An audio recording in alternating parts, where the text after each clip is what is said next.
चुनाव का इंतजार लंबे समय से किया जा रहा है। करीबन 1.5 सालों से पंचायती राज संस्थाएं प्रशासकों के हवाले हैं।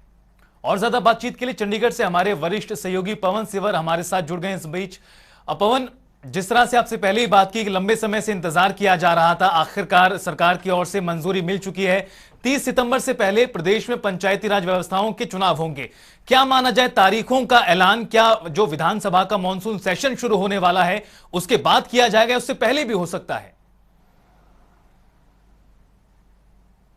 बिल्कुल, देखिए, राज्य में अब पंचायत के चुनाव का बिगुल एक तरह से बज चुका है और प्रदेश सरकार ने अधिसूचना जारी करते हुए राज्य के चुनाव आयोग को दिशा निर्देश दिए हैं कि 30 सितंबर से पहले प्रदेश में पंचायतों के चुनाव, जिला परिषदों के चुनाव संपन्न करवाए जाएं। यानी अब जो पूरा काम है वो राज्य के चुनाव आयोग को करना है। लिहाजा राज्य का चुनाव आयोग जो है वो इसकी तैयारियों में जुट गया है। और सूत्रों से जो जानकारी है उसके मुताबिक 16 अगस्त के आसपास, यानी 16 अगस्त या 17 अगस्त को प्रदेश में पंचायत के चुनाव की तारीखों का ऐलान हो सकता है।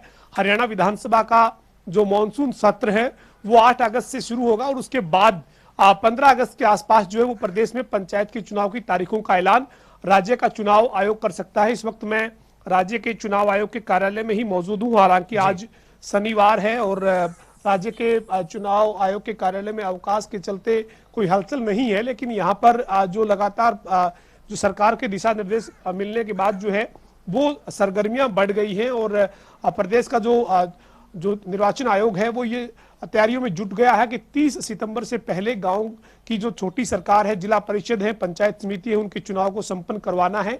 लिहाजा राज्य का चुनाव आयोग अपनी पूरी जो तैयारियां हैं उनको मुकम्मल करने में लगा हुआ है। और जो जानकारी सूत्रों से मिल रही है उसके मुताबिक 15 अगस्त के आसपास जो है वो राज्य का चुनाव आयोग पंचायत के चुनाव की तारीखों का ऐलान कर सकता है। इसके साथ सूत्रों से मिली जानकारी के मुताबिक प्रदेश में जो पंचायत के चुनाव हैं वो 2 चरण में करवाए जाने की तैयारी है। पहले चरण में जिला परिषद और पंचायत समिति के चुनाव, दूसरे चरण में सरपंच और पंचों के लिए मतदान, यानी 2 चरणों में चुनाव करवाए जा सकते हैं। और चुनाव की जो प्रक्रिया है वो पूरी 30 सितंबर से पहले पूरी करनी है। लिहाजा जो दूसरा और तीसरा जो चरण रहेगा, यानी जो चुनाव के 2 चरण रहेंगे वो 15 सितंबर के आसपास से लेकर 22 सितंबर तक जो है वो प्रदेश में पंचायत के चुनाव की तारीखों का ऐलान हो सकता है। हालांकि ये ऐलान जो है ये 15 अगस्त के करीब होने की संभावना है, क्योंकि इससे पहले हरियाणा विधानसभा का मॉनसून सत्र है। मॉनसून सत्र के बाद जो है वो ये चुनाव का ऐलान जो है वो हरियाणा में हो सकता है। तो ऐसे में अब सरकार ने जब 30 सितंबर से पहले चुनाव करवाने के दिशा निर्देश राज्य के चुनाव आयोग को जारी कर दिए हैं, तो अब पूरा काम जो है वो चुनाव आयोग को करना है। इसके साथ साथ जो मतदाता सूचियों का प्रकाशन है वो भी 22 जुलाई, यानी जो कल शुक्रवार है, वो उसका अंतिम दिन था। और जिलों में मतदाता सूचियों का प्रकाशन जो है वो लगभग ज्यादातर जगह पर हो चुका है। इसकी रिपोर्ट जो है वो राज्य के चुनाव आयोग को अगले सप्ताह में सोमवार के बाद मिल जाएगी और उसके बाद राज्य का चुनाव आयोग जो है वो पूरी जो तैयारियां हैं वो उनको और ज्यादा तेज गति के साथ शुरू कर देगा। तो अब प्रदेश में करीब 1.5 साल से जो लोगों को गांव की सरकार में अपने सरपंच के पद पर या पंचों के पद पर या फिर जिला परिषद और ब्लॉक समिति में जो इंतजार था वो इंतजार अब खत्म होने जा रहा है, क्योंकि अब उसके लिए एक तरीके से शंखनाद हो चुका है। जाहिर तौर पर शंखनाद हो चुका है। पवन, देखा जाए तो 1.5 साल का करीबन देरी हुई है। हाई कोर्ट से हरी झंडी मिलने के बाद सरकार की ओर से जिस तरह से तमाम तैयारियां हैं वो पूरी की गई। अगर हम बात करें चुनाव आयोग की तैयारियों को लेकर, तो क्या कुछ प्रक्रिया इन पूरे चुनावों में अपनाई जाएगी? महिलाओं को 50% आरक्षण इस बार दिया जाएगा जिसके तहत ये चुनाव होंगे। किस तरह से अलग इस बार के चुनाव रहने वाले हैं? देखिए, इस बार के चुनाव में जो खास तौर पर सबसे बड़ी जो नजर रहेगी वो यही रहेगी कि प्रदेश सरकार ने महिलाओं को 50% जो है वो भागीदारी सुनिश्चित करने के लिए उनको एक तरह से आरक्षण जो है वो 50% पदों पर सरकार ने दिया है। पंजाब एवं हरियाणा हाईकोर्ट में इस फैसले को चुनौती भी दी गई थी। इसके अलावा कई और जो अमेंडमेंट किए थे पंचायती राज एक्ट में उनको चुनौती दी गई थी, लेकिन मामला लंबे समय तक हाईकोर्ट में विचाराधीन रहा। लेकिन इसके बाद सुप्रीम कोर्ट से 10 मई को एक फैसला आया था। उसी फैसले के आधार पर पंजाब एवं हरियाणा हाईकोर्ट से भी हरियाणा सरकार को चुनाव करवाने की हरी झंडी मिली थी। उसके बाद सरकार और राज्य के चुनाव आयोग ने जो प्रक्रिया है उसको शुरू कर दिया था। तो इस बार हरियाणा का जो चुनाव होगा उसमें सबसे बड़ी नजर इस पे रहेगी कि 50% जो पद हैं वो महिलाओं के लिए आरक्षित है। महिलाओं की भागीदारी जो है वो 50% पदों पर रहने वाली है।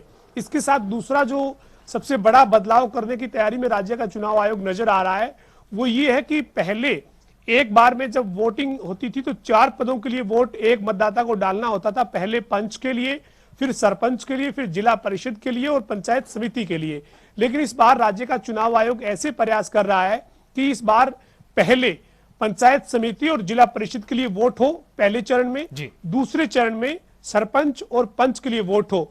यानी एक मतदाता को 4 जब वोट डालने पड़ते हैं तो ग्रामीण क्षेत्र में जो मतदाता है उनमें किसी भी तरीके की असमंजस पैदा ना हो, कोई किसी तरीके का उनके ऊपर कोई मानसिक तौर पर दबाव ना रह जाए।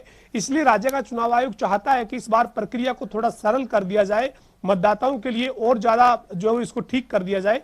तो इसलिए 2 चरण में चुनाव करवाने के लिए राज्य का चुनाव आयोग तैयारी कर रहा है। लेकिन अंतिम फैसला क्या होता है ये जब चुनाव की तारीखों का ऐलान होगा तब राज्य के चुनाव आयोग की तरफ से बताया जाएगा। लेकिन राज्य का चुनाव आयोग ये जरूर चाहता है कि पहले चरण में पंचायत समिति और जिला परिषद का चुनाव करवा लिया जाए ताकि एक मतदाता को मतदान केंद्र में जाकर 2 वोट डालने हो, जबकि दूसरे चरण में पंच और सरपंच के लिए चुनाव करवा दिया जाए ताकि एक मतदाता को मतदान केंद्र में जाकर 2 वोट डालने हो।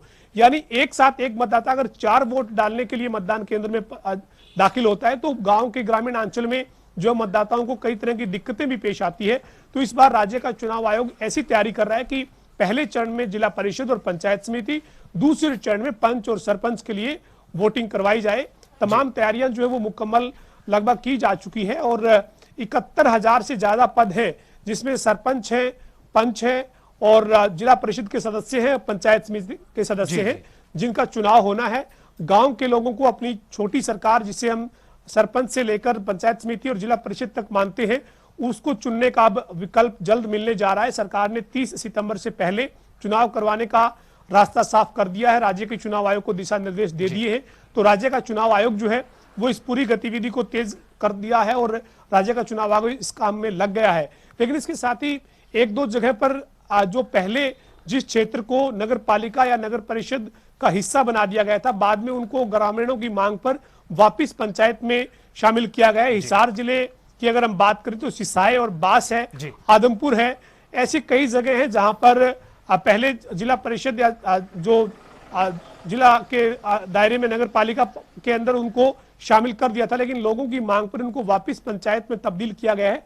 तो वहां पर जो मतदाता सूची का प्रकाशन है, जो भी कार्य है वो अभी थोड़ा धीरे हो पाया है। इसी के चलते कहीं थोड़ी बहुत देरी जो है वो इस मतदाता सूची प्रकाशन में उन जिलों के लिए हो सकती है। लेकिन राज्य का चुनाव आयोग लगातार प्रयास इसी में जुटा हुआ है कि प्रदेश में एक साथ पंचायत के चुनाव पूरे प्रदेश में करवाए जाए। हालांकि लाडवा जो कुरुक्षेत्र जिले का हिस्सा है वहां की एक संबालखा जो पंचायत है वहां पर चुनाव अभी नहीं होंगे, इस नोटिफिकेशन में साफ किया गया है। तो बाकी जो पूरे प्रदेश में तमाम जो जगह है वहां पर चुनाव लगभग एक साथ ही करवाए जाए, इसकी तैयारी में राज्य का चुनाव आयोग जुटा हुआ है। और देखना होगा इसके अलावा क्या और किस तरीके के बदलाव के साथ राज्य का चुनाव आयोग इस बार चुनाव की तारीखों का ऐलान करता है। बिल्कुल पवन, तो शहर की सरकार के बाद अब वक्त हो गया है गांव की सरकार का, जिसको लेकर तैयारियां भी मुकम्मल तौर पर की जा रही हैं। बहुत बहुत शुक्रिया पवन इस तमाम बातचीत के लिए और जानकारी के।